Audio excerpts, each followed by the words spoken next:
వికారాబాద్ జిల్లా Parigi RTC depot employees union అధ్యక్షులుగా మేము సైతం ఫౌండర్ రాకంచర్ల పెంటయ్య నియమితులయ్యారు. ఈ సందర్భంగా పరిగి డిపో ముందు ఏర్పాటు చేసిన యూనియన్ కార్యాలయాన్ని Parigi MLA doctor T Rammohan Reddy ప్రారంభించారు. అనంతరం గౌరవ అధ్యక్షులుగా నియమితులైన మేము సైతం ఫౌండర్ రాకంచర్ల పెంటయ్యను శాలువాతో సన్మానించి అభినందించారు. ఈ సందర్భంగా ఎమ్మెల్యే మాట్లాడుతూ ఉద్యోగుల సంక్షేమం, సమస్యల పరిష్కారానికై గౌరవ అధ్యక్షుడిగా రాకంచర్ల పెంటయ్య సేవలు ఎంతో ఉపయోగపడతాయని ఆశాభావం వ్యక్తం చేశారు.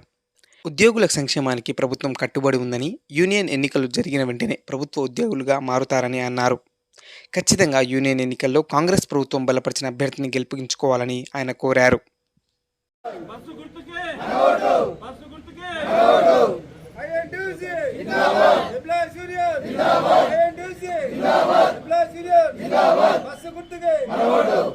ఎమ్మెల్యే రామ్మోహన్ రెడ్డి గారి నాయకత్వం, పెంటన్న గారి నాయకత్వం, కాంగ్రెస్ జిందాబాద్, కాంగ్రెస్ జిందాబాద్.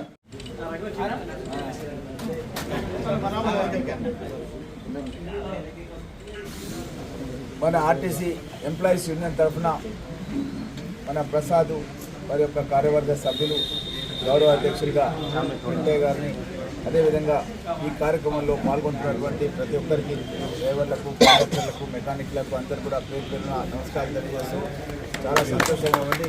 ఎందుకంటే ఐఎన్టీయూసీ అంటే కాంగ్రెస్ బలపరిచినటువంటి సంఘం ఎంప్లాయీస్ యూనియన్. కాంగ్రెస్ ప్రభుత్వం వచ్చిన తర్వాత మన రాష్ట్ర చరిత్రలోనే మొట్టమొదటిసారిగా మనం ప్రభుత్వంలో కార్మికులను విలీనం చేసే కార్యక్రమాన్ని ప్రభుత్వం ఒప్పుకున్నది. ఇది చాలా నెంబర్ 1 డిమాండ్. ఈ ప్రభుత్వంతో మనము అనుకూలంగా ఉండి ప్రభుత్వం ఏదైతే కార్యక్రమాలు చేస్తుందో, ఈరోజు మహిళలకు ఆర్టీసీ బస్సులో ఉచిత ప్రయాణం చేసి 10,000 కోట్ల రూపాయల ఏదైతే డబ్బులు రికవరీ ఉండేనో ప్రభుత్వమే చెల్లిస్తుంది ఆర్టీసీ. అంటే ఆర్టీసీకి ఒక ఇంజక్షన్, ఎట్లయితే ఒక డెత్ బెడ్ మీద ఉన్నటువంటి ఆర్టీసీ సంస్థను ఒక ఇంజక్షన్ ఇచ్చి మళ్ళీ కాపాడింది ఎవరంటే రేవంత్ రెడ్డి గారు, కాంగ్రెస్ పార్టీ.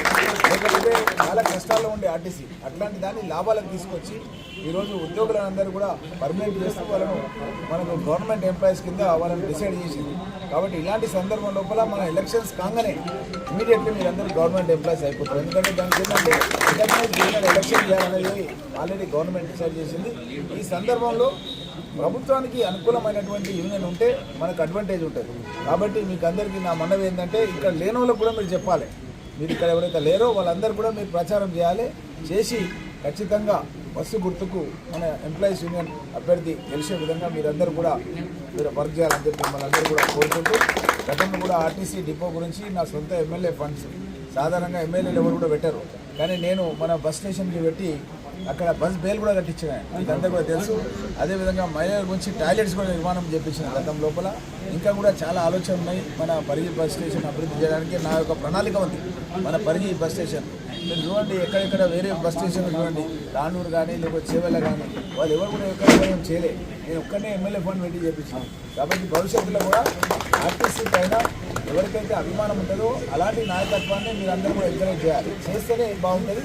నేను పొన్నం ప్రభాకర్ గారు దృష్టికి తీసుకెళ్ళి మన ఆర్టీసీ డిపోకు ట్రాన్స్పోర్ట్ మినిస్టర్ గారు తీసుకెళ్ళి చాలా బస్సులు తీసుకొచ్చిన.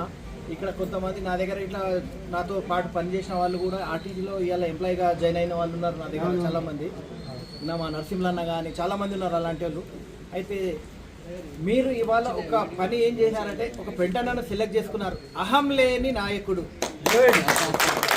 అహంకారంగా ఉన్న నాయకుడు కావాలన్నా, అహం లేని నాయకుడు కావాలన్నా, ప్రజల మనిషి కావాలన్నా అనేది మీరు కోరుకునాలి. పెంటన్న అంటే ట్రబుల్ షూటర్. ప్రతి పనిలో మీరు ఏ పని అప్పచెప్పినా అంటే దానికన్నా ముందు ఆయన చేసి చూపెడతాడు. అలాంటి వ్యక్తి పెంటన్న. కార్మికుల గురించి కానీ, రోడ్డు మీద కానీ చిన్న ఏదైనా ఇన్సిడెంట్లు అయితే, రీసెంట్గా ఒక యాక్సిడెంట్ అయింది ఇక్కడ మన సోమన్ గుర్తి గేట్ దగ్గర. మన ఆర్టీసీ బస్సుకు ఒక 2 వీలర్ వెహికల్ యాక్సిడెంట్ అయింది. ఆ రోజు ఆ ఆర్టీసీ బస్ అయిన డ్రైవర్కి ఎవ్వరు ఏమనకుండా మాట్లాడి ఎవరైతే యాక్సిడెంట్ అయిన బాధితుడు ఉన్నారో ఆయన సొంతంగా ఆయన బండిలో తీసుకొచ్చి పరిగి హాస్పిటల్లో ట్రీట్మెంట్ చేయించి పంపించిండు. ఆ ఆర్టీసీ ఎంప్లాయీ గురించి ఇట్లా నేను మన జహాంగీర్, ఎర్రగడపల్లి జహాంగీర్ అని ఉన్నాడు. అతనికి మేము వెళ్ళి ఆ బాధితుడు ఎవరైతే ఉన్నారో వాళ్ళతో మేము మాట్లాడినాం, సంప్రదించి వాళ్ళకి అండదండగా ఉంటామని చెప్పినాం, వాళ్ళకి నచ్చజెప్పినాము. ఒక కేసు కాకుండా ఆయన మీద మేము వాళ్ళని ఇచ్చేసినాం. అలానే ఇంకా రేపటికి భవిష్యత్తులో ఏమైనా ఉంటే, మీ దగ్గర ఏమైనా ప్రాబ్లమ్స్ ఉంటే, ఇంతకుముందు గతంలో మేము చూసాం కొంతమంది నాయకుల దగ్గర నుంచి వాళ్ళు ఏం చేస్తున్నారు, మీకు ఏమైనా పని ఉన్నది హైదరాబాద్లో బస్ భవన్లో అంటే నా బండ డీజిల్ వేపి పోదాం నాడు ట్యాంక్ ఫుల్ చేయించుకున్నాలే ఈయన ఆర్టీసీ యూనియన్ తరఫున మా పెంటన్నని అధ్యక్షులు చేసినందుకు శుభాకాంక్షలు చెప్తున్నాం. అయితే ఇప్పుడే మక్బుల్ వే చెప్పిండు. నాకు కూడా మైనార్టీ యూనియన్ అధ్యక్షులాగా ఉన్నాను. నేను అన్అఫీషియల్ అయిన పర్వాలేదు, గౌరవ అధ్యక్షులు. అయితే కొంతమంది వేరే యూనియన్లో అక్కడ ఇక్కడ ఉన్నారు అన్నారు. అది మొత్తం డీటెయిల్స్ తీసుకొని రేపటి నుంచే నేను పెంటన్నని తీసుకొని పెంటన్న నాయకత్వంలో వాళ్ళ దగ్గరికి వెళ్ళి వాళ్ళని సంజాయించి మన యూనియన్లో ఎట్లా తీసుకురావాలనేది చర్చించి వాళ్ళని మా యూనియన్లో తీసుకొస్తాం. ఇంకోటి యూనియన్ పెంటన్న ఆఫీస్ కూడా అడిగిండు మున్సిపల్ తరపు నుంచి, అన్న నీ తమ్ముళ్ళలాగా నీ ఎంబడే ఈ ఎలక్షన్ అయినంత వరకు నీ ఎంబడే ఉంటా, ఆఫీస్ మనది రెడీ ఉన్నది, రేపటి నుంచి ఆఫీస్ తాళాలు నీకు ఇచ్చేస్తున్నాను.